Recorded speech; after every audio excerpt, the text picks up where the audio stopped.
अस्सलाम वालेकुम। Last time हमने लास्ट वीडियो के अंदर कुछ बात की थी ज्योमेट्री ऑफ मॉलिक्यूल की।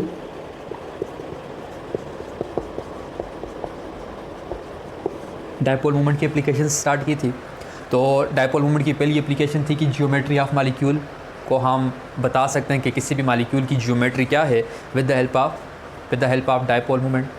तो इसके साथ हमने कहा था we can identify the geometry of molecule by dipole moment.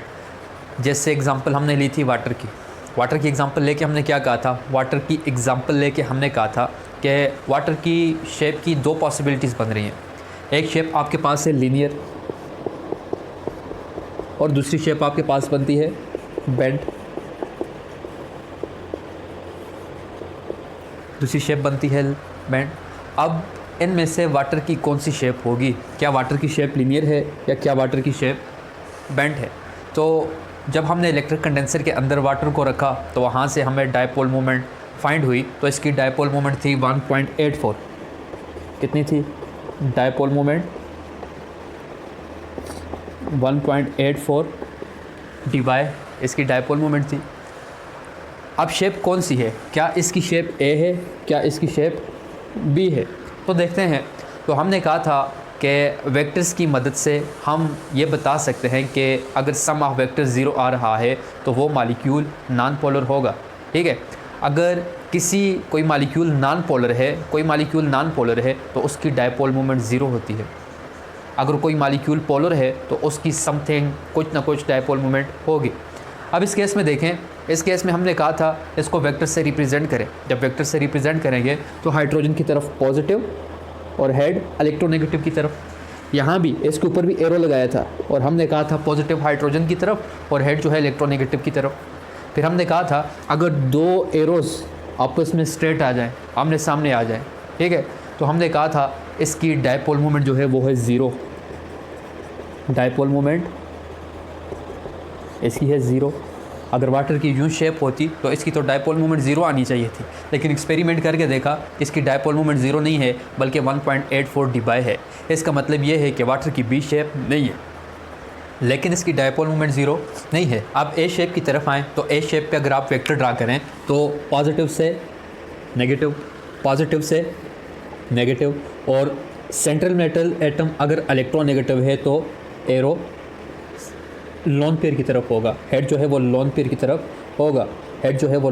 तरफ होगा। अब इसमें देखें जो वेक्टर्स हैं क्या वो ऑपोजिट डायरेक्शन में हैं? तो वो ऑपोजिट डायरेक्शन में नहीं है। इसका मतलब ये है कि इनका जो सम ऑफ वेक्टर होगा वो 0 नहीं आएगा। वो कितना आ रहा है? एक्सपेरिमेंट करके देखा तो वो 1.84 डिवाई आ रहा है। अब एक और पॉइंट हमने लिखा था कि किसी भी मॉलिक्यूल की ज्योमेट्री या शेप देखने के लिए क्या वो पोलर है या नॉन पोलर है। तो हमने बात की थी कि अगर सेंट्रल एटम के इर्द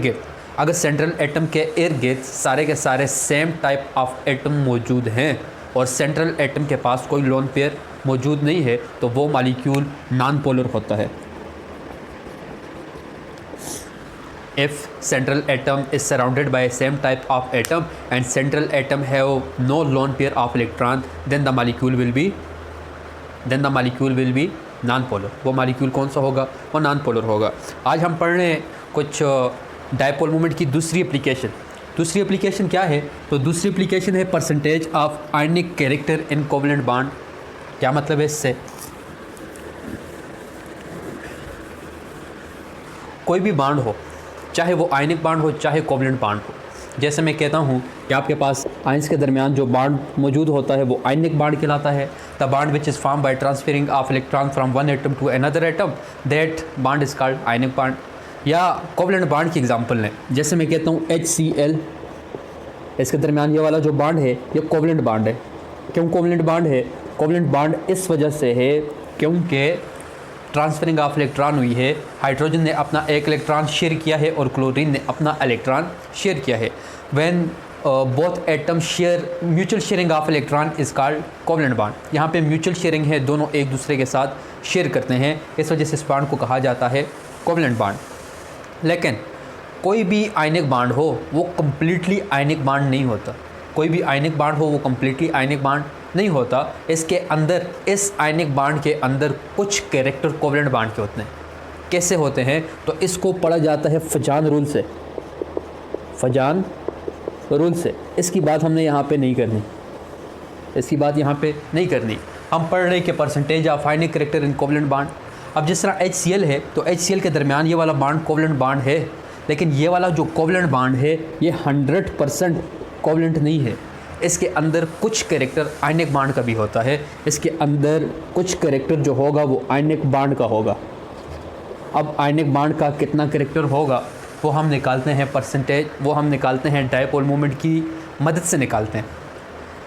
जिस तरह कोई और एग्जांपल लें तो मैं कहता हूँ कि आपके पास है HBr है, HCl है, H2O है, जिनके अंदर भी कोवलेंट बॉन्ड है।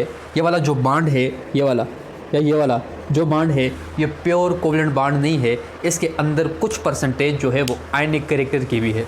कैसे निकालेंगे इसे, तो देखते हैं। तो कहता है कि percentage of ionic character in bond, percentage of ionic character कैसे निकाली जाती है, तो इसका फार्मूला है इक्वल टू ऑब्जर्व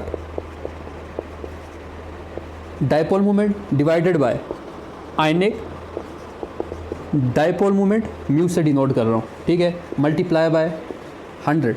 इस फार्मूले की मदद से हम निकालते हैं कि किसी भी कोवलेंट बॉन्ड के अंदर कितनी परसेंटेज आयनिक कैरेक्टर की है।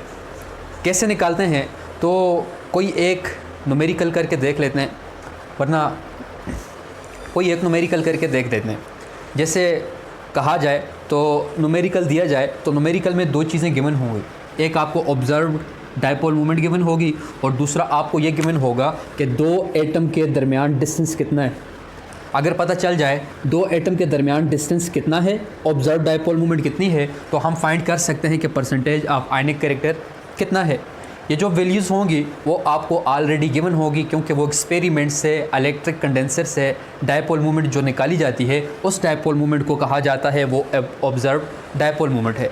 जबकि जो आयनिक डायपोल मोमेंट है इसको हम डिफाइन किया था, the product of charges and distance between them is called dipole moment. Example लेते हैं, आपके पास न्यूमेरिकल है कि calculate the percentage of ionic character in HCl के अंदर आयनिक कैरेक्टर बताएं जब इसकी ऑब्जर्व डायपोल मोमेंट जो है, ऑब्जर्व डायपोल मोमेंट कितनी है 1.03 dy है और डिस्टेंस कितना है 1.275 एंगस्ट्रॉम है। इसका मतलब ये है कि HCl के दरमियान ये जो बॉन्ड है, कोवलेंट बॉन्ड है, इसमें कितनी परसेंटेज आयनिक कैरेक्टर है, कितना परसेंट इसके अंदर आयनिक कैरेक्टर है जब इनकी ऑब्जर्व डायपोल मोमेंट 1.03 dy है और इन दोनों के दरमियान जो डिस्टेंस है वो आपके पास है, कितना दिया है 1.275 एंगस्ट्रॉम। एंगस्ट्रॉम में करें इसको बाद में हम कन्वर्ट करेंगे मीटर के अंदर, तो मीटर के अंदर कन्वर्ट करने के लिए हम क्या करते हैं, तो मीटर के अंदर कन्वर्ट करने के लिए हम लिखते हैं कि एक एंगस्ट्रॉम बराबर है 10⁻⁻10 मीटर। इसको कन्वर्ट करें तो आपके पास बनता है 1.275 मल्टीप्लाई बाय 10⁻⁻10 मीटर। इसको आपने याद रखना है, इसको हमने मीटर के अंदर कन्वर्ट करना है। क्यों कन्वर्ट करना है, तो हमने पढ़ा था कि जो म्यू होता है, mu equal to Q into R, the product of charges and distance between them is called dipole moment. जो चार्ज था, चार्ज को हमने मेजर किया था कूलम के अंदर, और जो डिस्टेंस था उसको हमने मेजर किया था, उसको हमने मेजर किया था मीटर के अंदर। इस वजह से यहाँ पे जो डिस्टेंस है उसको मीटर के अंदर कन्वर्ट करना लाजमी है। अब चलते हैं न्यूमेरिकल को सॉल्व करते हैं। न्यूमेरिकल को सॉल्व कैसे करते हैं, सबसे पहले फार्मूला परसेंटेज, यहाँ से start, percentage of ionic character in covalent compound equal to observe divided by observed dipole moment divided by ionic dipole moment multiply by 100। अब ज़रा देखें, ऑब्जर्व्ड ऑलरेडी गिवन है, कहाँ पे गिवन है, percentage equal to observed given है already 1.03 dy। Ionic कितनी होगी, तो आयनिक को हमने फाइंड करना है, आयनिक गिवन नहीं है। आयनिक को फाइंड करने के लिए हमने फार्मूला लिखा, कौन सा है, mu equal to Q into R। जैसे मैं लिखूँगा यहाँ पे Q इंटू R, यहाँ पे आयनिक म्यू के केस में इस बॉन्ड को इस मालिक्यूल के दरमियान जो बाड है इसको 100% आयनिक कंसिडर किया जाता है। आयनिक डायपोल मूवमेंट के अंदर ये जो HCl के दरमियान बाड है इसको 100% आयनिक कंसिडर करते हैं। जब ये 100% आयनिक होगा तो क्या होता, एक के ऊपर पॉजिटिव चार्ज होता, दूसरे के ऊपर नेगेटिव चार्ज। इस चार्ज का मैग्नीट्यूड कितना है, ये चार्ज कितने कूलम है, तो ये चार्ज आपके पास कितना है, तो ये चार्ज आपके पास होता है percentage equal to 1.03 divided by कितना चार्ज है, तो चार्ज होता है 1.66 multiply by 10⁻⁻19 coulomb. 1.66 multiply by 10⁻⁻19 coulomb multiply by R. Distance कितना दिया था, मीटर के अंदर जो डिस्टेंस है वो है 1.275 multiply by 10⁻⁻10 metre multiply by 100। इसको सॉल्व करेंगे हमारा आंसर आ जाएगा। कैसे सॉल्व करेंगे, इस पॉइंट को दोबारा देखें कि यहाँ पे इसको 100% आयनिक कंसिडर किया है, तो ये जो positive negative charge electron proton का जो मैग्नीट्यूड होता है उसको हम जो वैल्यू आती है वो है 1.66 मल्टीप्लाई बाय 10⁻⁻19 कूलम। एक प्रोटॉन के ऊपर चार्ज या एक इलेक्ट्रॉन के ऊपर चार्ज 1.66 मल्टीप्लाई बाय 10⁻⁻19 कूलम होता है। इसको सॉल्व करें तो सॉल्व कर अब देखें यहाँ पे हमारे पास कितना था, कूलम मीटर था। ये हमने आयनिक कंपाउंड के केस में लिया 1.66 मल्टीप्लाई बाय 10⁻⁻19 कूलम, और ये दोनों के दरमियान डिस्टेंस था। इन दोनों को हमने जब मल्टीप्लाई किया तो ये जो आपके पास चार्ज था और ये डिस्टेंस था, इन दोनों को जब आपस में हमने मल्टीप्लाई किया तो हमारे पास वैल्यू आई 2.1165 मल्टीप्लाई बाय 10⁻⁻29 कूलम मीटर। इन दोनों के मल्टीप्लाई करने से बाकी इक्वेशन यूँ ही लिख दी। यहाँ पे क्या किया है, यहाँ पे हमने किया है कूलम मीटर को डिबाई के अंदर कन्वर्ट करना है। क्या मतलब कूलम मीटर को डिबाई के अंदर कन्वर्ट करना है, जिस तरह हम कहते हैं कि 1 किलो को ग्राम के अंदर कन्वर्ट करना है या ग्राम को किलोग्राम के अंदर कन्वर्ट करना है। लास्ट टाइम हमने ये बात की थी कि एक डिबाई के अंदर कितने कूलम मीटर होते हैं, तो एक डिबाई के अंदर 3.34 मल्टीप्लाई बाय 10⁻⁻30 कूलम मीटर होते हैं। यूँ कह सकते हैं या यूँ कह सकते हैं कि 3.34 मल्टीप्लाई बाय 10⁻⁻30 कूलम मीटर एक डिबाई के बराबर है। अगर 3.34 मल्टीप्लाई बाय 10⁻⁻30 कूलम एक डिबाई के बराबर है, तो आप ये बताएं कि 2.1165 मल्टीप्लाई बाय 10⁻⁻29 कूलम मीटर कितने डिबाई के बराबर होगा। Coulomb metre 3.34 multiply by 10⁻⁻30 coulomb metre 3.34 multiply by 10⁻⁻30 coulomb metre एक डिबाई के बराबर है, तो 2.1165 मल्टीप्लाई बाय 10⁻⁻29 कूलम मीटर कितने डिबाई के बराबर है। तो इसको फाइंड करने के लिए हम करते होते हैं क्रॉस मल्टीप्लाई। क्या करते हैं, क्रॉस मल्टीप्लाई। वही वाली इक्वेशन यहाँ पे लिखी कि 3.34 मल्टीप्लाई बाय 10⁻⁻30 कूलम मीटर एक डिबाई के बराबर है, तो ये बताएं कि 2.1165 मल्टीप्लाई बाय 10⁻⁻29 कूलम मीटर कितने डिबाई के बराबर होगा। ये फॉर्म यहाँ पे की। फाइंड करने के लिए हम क्या करते हैं, क्रॉस मल्टीप्लाई किया तो x मल्टीप्लाई बाय 3.34 आ जाएगा, जबकि 2.1165 मल्टीप्लाई बाय यहाँ पे जो चीज़ फाइंड करनी है उसे अकेला करना है। जो चीज़ इसके साथ मल्टीप्लाई हो रही है दूसरी तरफ जाके डिवाइड हो जाएगी। जब इसको कैलकुलेटर पे आप डिवाइड करेंगे तो आपके पास कितने डिबाई आएगा, 6.33 डिबाई। ऐसा हमने क्यों किया कि कूलम मीटर को डिबाई के अंदर कन्वर्ट किया, तो याद रखें यहाँ पे जो यूनिट थी वो डिबाई थी, तो डिबाई के साथ कैंसिल होगा, डिबाई कूलम मीटर के साथ कैंसिल नहीं होगा। इस कूलम मीटर को डिबाई के अंदर कन्वर्ट करने के लिए ये हमने सारी की सारी कैलकुलेशन की। इसके बाद क्या होगा, तो इसके बाद देखते हैं। अब देखें आपके पास डिबाई में आंसर आ गया। अब इस डिबाई को यहाँ पे पुट करके आपका आंसर आ सकता है कि कितना आयनिक करेक्टर HCl के अंदर मौजूद है, HCl के दरमियान जो बॉन्ड है इसमें कितना आयनिक करेक्टर है। तो फाइनल करते हैं, परसेंटेज कितनी आ जाएगी, ऑब्जर्व डायपोल मूवमेंट कितनी थी, 1.03 डिबाई थी। आयनिक डायपोल मूवमेंट कितनी आई, जब हमने Q मल्टीप्लाई बाय R किया तो कितनी आई, तो आपके पास आई 6.33 डिबाई मल्टीप्लाई बाय 100। इन दोनों को डिवाइड करें तो आपके पास आता है 0.1628 मल्टीप्लाई बाय 100। इन दोनों को जब आप डिवाइड करेंगे तो आपके पास वैल्यू आएगी 0.1628, ठीक है। और ये मल्टीप्लाई बाय 100 क्वेश्चन वाला, ये वाला जो 100 है इसको हमने दोबारा यहाँ पे लिख लिया। जब 100 से मल्टीप्लाई करेंगे तो आपके पास आती है परसेंटेज इक्वल टू 16.28%। परसेंटेज किसकी? परसेंटेज हम निकाल रहे थे percentage of ionic character, percentage of ionic character in covalent bond. इसका मतलब ये है कि HCl के अंदर जो बॉन्ड है, ये HCl के दरमियान जो बॉन्ड है, इसके अंदर ये प्योर कोवलेंट नहीं है।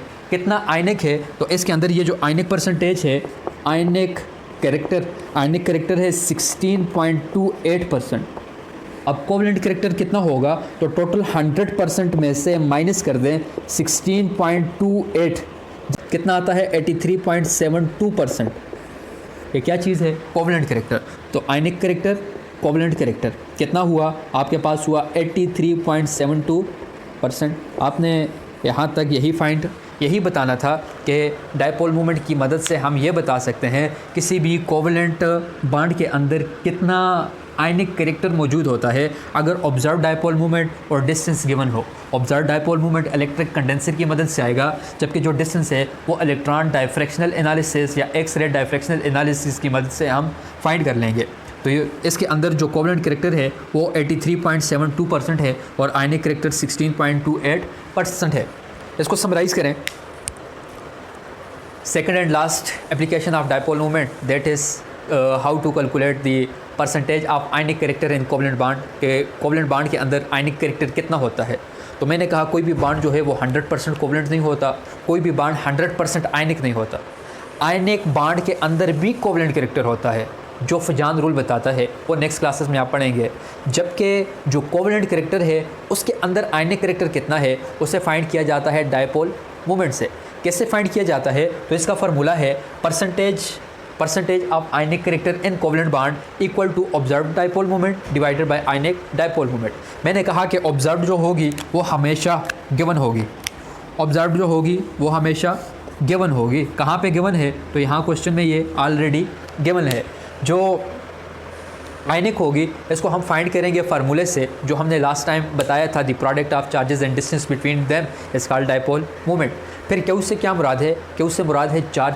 What is meant by Q? Q से मुराद है चार्ज, और जो चार्ज है वो है 1.66 मल्टीप्लाई बाई 10⁻⁻⁹ कूलम, ठीक है। और फिर डिस्टेंस कितना था? डिस्टेंस इसने दिया था 1.275 एंगस्ट्रॉम। इसको मीटर के अंदर कन्वर्ट किया और मीटर के अंदर कन्वर्ट करने के बाद चार्ज से मल्टीप्लाई किया तो आपके पास आता है 2.1165 मल्टीप्लाई बाय 10⁻⁻29 कूलम मीटर। दूसरा स्टेप है। दूसरे स्टेप के अंदर हमने क्या किया? दूसरे स्टेप के अंदर जो हमारे पास कूलम मीटर में वैल्यू थी उसको हमने डिबाई के अंदर कन्वर्ट की। एक डिबाई के अंदर इतना कूलम मीटर होता है तो कितने डिबाई में कितने कूलम मीटर होंगे, फिर क्रॉस मल्टीप्लाई किया, जो आंसर भी आया ये आपके पास है सेकंड स्टेप। पहले स्टेप के अंदर just Q multiply by R, second step के अंदर कूलम मीटर को आपने डिवाई के अंदर चेंज किया। और थर्ड और लास्ट स्टेप आपके पास क्या था? लास्ट स्टेप आपके पास था observe dipole moment divided by ionic dipole moment multiply by 100। जो भी आंसर आया इतना करेक्टर आपके पास किसी भी कोवलेंट बॉन्ड के अंदर मौजूद है। इसी तरह आप सॉल्व करेंगे तो ये आपका डायपोल मोमेंट यहाँ पे कंप्लीट होता है। Thank you.